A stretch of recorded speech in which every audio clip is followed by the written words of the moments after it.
Assalamualaikum warahmatullahi wabarakatuh. Di sini kami dari kelompok 12 akan membahas tentang pelatihan dan penilaian kinerja pada PT Telkom Akses Tanjung Mulia, Medan. Adapun nama-nama dari kelompok 12, yang pertama Heri Kurniawan dengan NPM 2005160348. Yang kedua Miftahul Jannah dengan NPM 2005160363. Dan yang terakhir ada saya sendiri adalah Putri dengan NPM 2005160374. Mini riset audit kinerja MSDM yang dilakukan pada PT Telkom Akses Tanjung Mulia, Medan yang didirikan pada tanggal 12 Desember tahun 2012. PT Telkom Akses ini bergerak di bidang penyediaan layanan konstruksi dan pengelolaan infrastruktur jaringan. Tanggal audit adalah 27 Desember 2023. Di sini saya akan menjelaskan sejarah singkat PT Telkom Akses Tanjung Mulia, Medan. PT Telkom Akses merupakan sebuah anak perusahaan PT Telekomunikasi Indonesia, di mana sahamnya dimiliki sepenuhnya oleh Telkom. PT Telkom Akses bergerak dalam bisnis penyediaan layanan konstruksi dan pengelolaan infrastruktur jaringan. PT Telkom Akses Tanjung Mulia, Medan didirikan pada tanggal 12 Desember 2012, berlokasi pada Jalan Kolonel Yosudarso, nomor 291, Titipapan, Kecamatan Medan Deli, Kota Medan, Sumatera Utara. Deskripsi tugas pekerjaan di PT Telkom Akses terbagi menjadi berbagai pekerjaan dan peran serta fungsi masing-masing, yaitu 1. Konstruksi, melaksanakan pembangunan jaringan baru dan pembangunan alat produksi baru. 2. SDI atau survei desain inventory, di mana mempunyai tugas mensurvei sekaligus mendesain jaringan broadband serta menginventorikan. 3. UAN, unit di mana bekerja untuk menyelesaikan keluhan pelanggan yang mengalami gangguan. 4. Provisioning sebagai unit di mana menangani pemasangan baru. 5. QA dan Gamas, unit yang bertanggung jawab atas pembenahan jaringan, baik pembenahan jaringan preventif dan korektif. 6. SPBU, unit yang melaksanakan pembangunan jaringan di area SPBU, yang mana jaringan ini saling terintegrasi antar SPBU. 7. Share service adalah unit yang mendukung bagi unit-unit lainnya, karena di dalam unit service terbagi menjadi berbagai subunit. Di antaranya ialah warehouse, commerce, fiber academy, HCM, dan finance. Selanjutnya kondisi.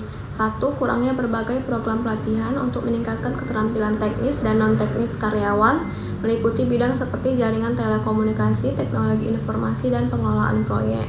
2. Perusahaan tidak melakukan pengukuran hasil pelatihan berdasarkan pengukuran hasil pelatihan terhadap kinerja karyawan. 3. Tidak berjalannya prosedur SOP atau Standard Operating Procedure sebagai alat pelatihan bagi karyawan baru atau yang sedang mempelajari tugas baru. 4. Tidak melakukan penilaian kinerja yang diperlakukan dalam penilaian seperti produktivitas kerja, kualitas hasil kerja, inisiatif, kerjasama tim, dan kemampuan berkomunikasi. 5. Perusahaan belum memberikan feedback dan memberikan skor penilaian secara keseluruhan berdasarkan hasil kinerja karyawan. Kriteria. 1. Menetapkan tujuan yang spesifik untuk pelatihan seperti peningkatan keterampilan komunikasi interpersonal, peningkatan presentasi, atau pengembangan kemampuan negosiasi. 2. Menggunakan pendekatan pembelajaran yang interaktif seperti simulasi, permainan peran, diskusi kelompok, atau proyek praktis untuk meningkatkan partisipasi dan pemahaman. 3. Menyediakan program pelatihan berkelanjutan untuk memastikan bahwa karyawan tetap mengembangkan keterampilan komunikasi mereka seiring berjalannya waktu sesuai dengan perkembangan industri dan teknologi.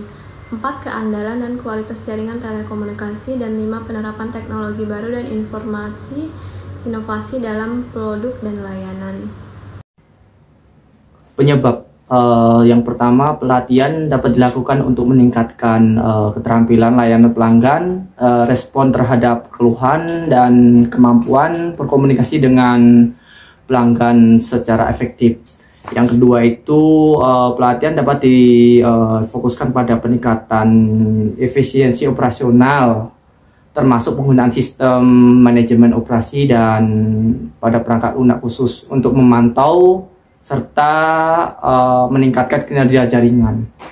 Yang ketiga, ketika perusahaan telekomunikasi memperkenalkan produk atau layanan baru, pelatihan diperlukan untuk memastikan bahwa karyawan memahami dengan baik fitur dan manfaat serta dapat memberikan dukungan yang efektif kepada pelanggan.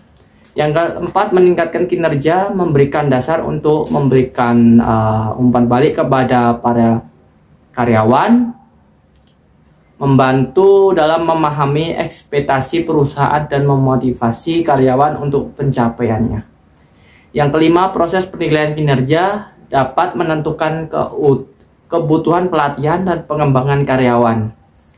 Membantu dalam merancang program pelatihan yang sesuai untuk meningkatkan keterampilan dan kemampuan yang diperlukan. Akibatnya, dengan meningkatkan keterampilan dan pengetahuan, pimpinan di perusahaan dapat bekerja lebih efektif, meningkatkan produktivitas dan kinerja organisasi secara keseluruhan. Yang kedua, menerapkan praktik manajemen sumber daya manusia yang baik dapat meningkatkan pelayanan yang diberikan oleh Departemen HR kepada karyawan, termasuk dalam hal manajemen karir, pengembangan karyawan, dan manajemen kesejahteraan. SOP yang terstruktur dapat membantu dalam mengelola kinerja karyawan dengan menguraikan prosedur penilaian kerja, pengembangan karyawan, dan tindak lanjut. Penilaian kinerja dapat meningkatkan ekuitabilitas karena karyawan dan atasan harus berkomitmen untuk mencapai target yang telah ditetapkan.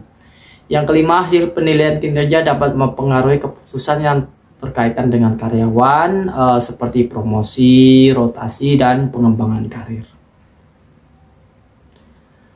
Hasil observasi atau pembahasan.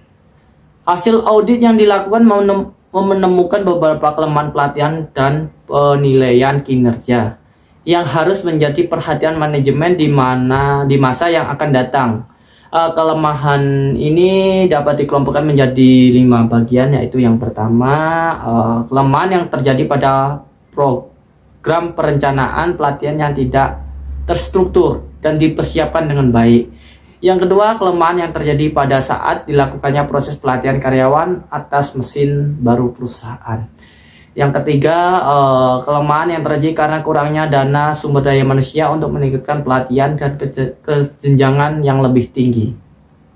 Keempat, meninjau kembali dan memperbarui kebijakan dan prosedur perusahaan untuk memastikan bahwa mereka sejalan dengan peraturan dan hukum yang berlaku, bahwa semua aturan hukum diintegrasikan ke dalam kebijakan dan prosedur operasional. Yang kelima, adanya potensi kekurangan dalam pengelolaan sumber daya manusia, seperti masalah dalam rekrutmen, pelatihan, pengembangan karyawan. Ini dapat mencakup ketidaksesuaian dengan kebijakan manajemen sumber daya manusia yang berlaku, seperti kurangnya perencanaan suksensi atau masalah dalam manajemen kinerja karyawan. Selanjutnya, rekomendasi dan ruang lingkup audit. Rekomendasi yang pertama, perusahaan harus mampu membuat program perencanaan pelatihan karyawan secara jelas dan terstruktur, serta dipersiapkan dengan baik sehingga program pelatihan dapat berjalan dengan maksimal. Rekomendasi yang kedua, perusahaan harus membuat kebijakan dalam hal penambahan dana atau anggaran untuk pelatihan intensif dalam mempraktikkan mesin baru perusahaan agar para karyawan dapat lebih terampil mempraktikkan mesin tersebut secara langsung di lapangan.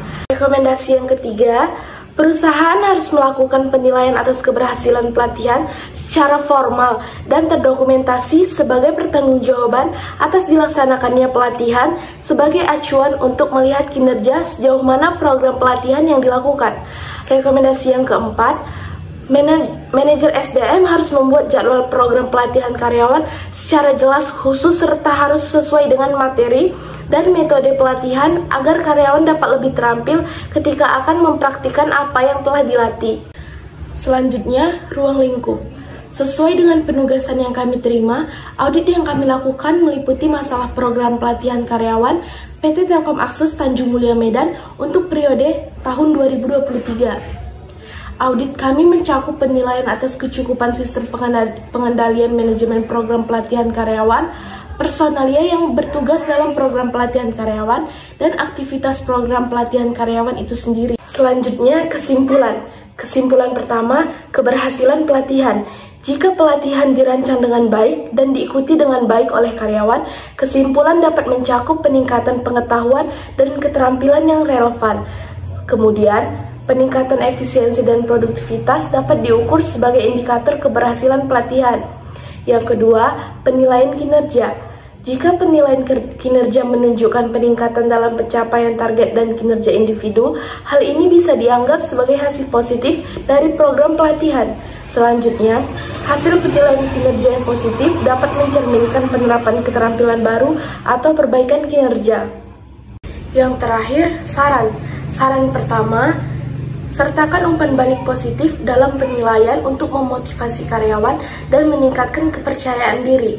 Saran kedua, guna penilaian sebagai alat untuk pengembangan, bukan hanya sebagai alat untuk menilai dan memberikan sanksi. Kemudian, dorong budaya organisasi yang mendukung pembelajaran dan pertumbuhan.